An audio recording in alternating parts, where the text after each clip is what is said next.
Islamabad high court के 6 जजेस के खत और इस पर सुप्रीम कोर्ट की सोमोटो कार्रवाई के बाद इस मामले में अहम पेशरफ्त सामने आई है। मुख्तलिफ हाई कोर्ट्स ने अदालती उमूर में इदारों की मुदाखलत को रोकने के लिए तजावीज़ देने पर गौर शुरू कर दिया है। इस हवाले से लाहौर हाई कोर्ट ने सुप्रीम कोर्ट के 3 अप्रैल के हुक्मनामे पर तबादला ख्याल के लिए पीर को फुल कोर्ट का इजलास बुला लिया है, जबकि इस्लामाबाद हाई कोर्ट के चीफ जस्टिस ने भी सुप्रीम कोर्ट की हिदायत पर साथी जजेस से पीर तक तजावीज़ मांग ली हैं, जबकि डिस्ट्रिक्ट एंड सेशन जज ईस्ट और वेस्ट से भी तजावीज़ तलब की गई हैं। इतलात के मुताबिक इस्लामाबाद हाई कोर्ट के जजेस की तजावीज़ के बाद chief justice high court full court बुलाने या न बुलाने का फैसला करेंगे। इसके अलावा एक्सप्रेस ट्रिब्यून में शायर सहाफ़ी हसनात मलिक की खबर के मुताबिक सिंध हाई कोर्ट के चीफ जस्टिस भी बहुत जल्द इस बारे में फुल कोर्ट इजलास बुला सकते हैं। ये पेशरफ्त कितनी अहम है और इसी मामले पर बात करने के लिए हमें हसनात मलिक साहब ने ही ज्वाइन किया है। हसनात मलिक साहब, आप इस पेशरफ्त को कितना अहम देखते हैं? जी बिल्कुल, ये बड़ा अनप्रेसिडेंटेड है कि अदलिया में इंटरनली इस हवाले से बात और डिबेट शुरू हो गई है।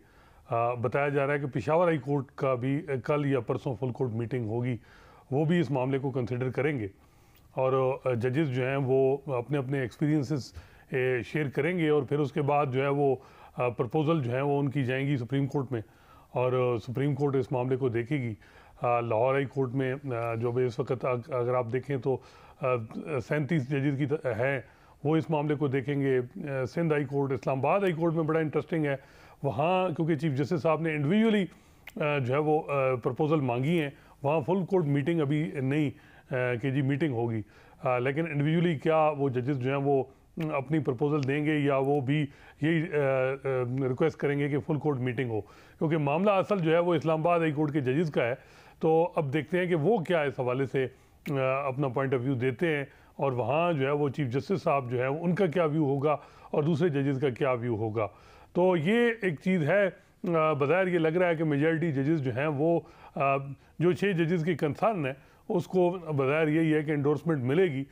लेकिन एक चीज़ ये भी है कि अदलिया में भी इस मामले को किस तरह देखा जाए, आगे फ्यूचर के लिए क्या होना चाहिए। एक डिवीज़न तो है और हम सुप्रीम कोर्ट में देख रहे हैं कि जो चीफ जस्टिस काजी फ़ैसल साहब हैं उनका जो इस मामले को देखना और फिर उसको इसका तदारुक या आगे फ्यूचर के लिए वो इस मामले को और तरीके से लेके जा रहे हैं।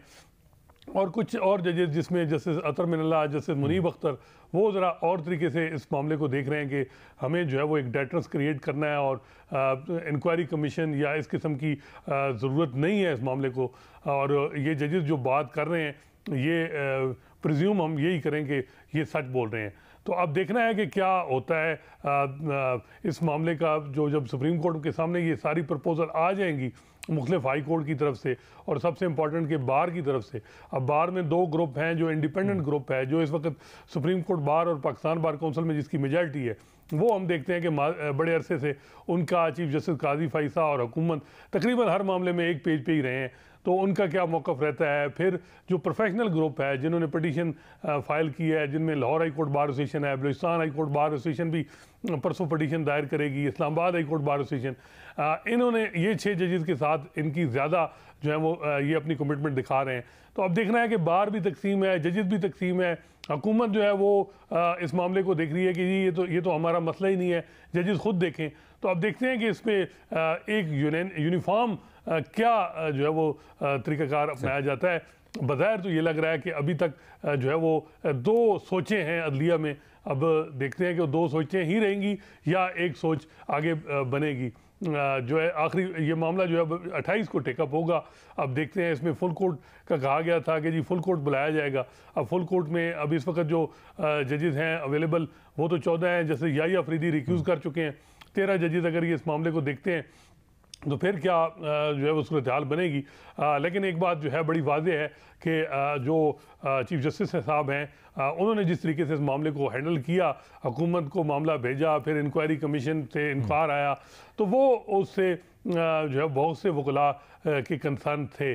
और चीफ जस्टिस साहब का जो आर्डर है उसमें देखें तो उन्होंने वो सारे अपने जो उनके जो कुछ उन्होंने इकदाम उठाए उनको जो है वो जस्टिफाई किया है। लेकिन जैसे अतर मिनल्ला का जो नोट है वो ज़रा डिफरेंट है। तो अब जो 28 की हियरिंग है वो बड़ी इंपॉर्टेंट है। वैसे तो इस्लामाबाद हाई कोर्ट के जजेस ने अपने खत में जुडिशल कन्वेंशन बुलाने का मुतालबा किया था, मगर अभी तक ऐसा तो नहीं हुआ। लेकिन क्या आपको लगता है कि हाई कोर्ट्स में जो हालिया पेशरफ्त सामने आई है उसके बाद मामला उस तरफ भी आगे बढ़ सकता है और ज़िम्न में कुछ ऐसी इस्लाहात हो सकती हैं जिससे अदलिया में इदारों की मुदाखलत खत्म हो सके। देखिए, वो उनका जो मामला था कि जी जुडिशल कन्वेंशन बुलाया जाए, मेरा ख्याल है कि ये कन्वेंशन ही की शक्ल होगी जब हर हाई कोर्ट में जजेस जो हैं वो अपनी फुल कोर्ट बैठ रहे हैं, फुल कोर्ट मीटिंग हो रही हैं, वहाँ उस मीटिंग के मिनट्स बनेंगे और फिर वो प्रपोजल जो है वो सुप्रीम कोर्ट में आएंगी। तो एक छत के नीचे तो सारे जजेस नहीं बैठे इस वक्त, तकरीबन 125 के करीब जो है वो सुपीरियर कोर्ट के जजेस हैं, 5 हाई कोर्ट और सुप्रीम कोर्ट के, लेकिन जो है वो अलग-अलग उनकी प्रपोजल आ जाएंगी। तो कम से कम ये एक आप कह सकते हैं कि ये कन्वेंशन ही जो एक था कि मामला डिलिब्रेट किया जाए, तो वो तो डिलिब्रेशन तो हो गई।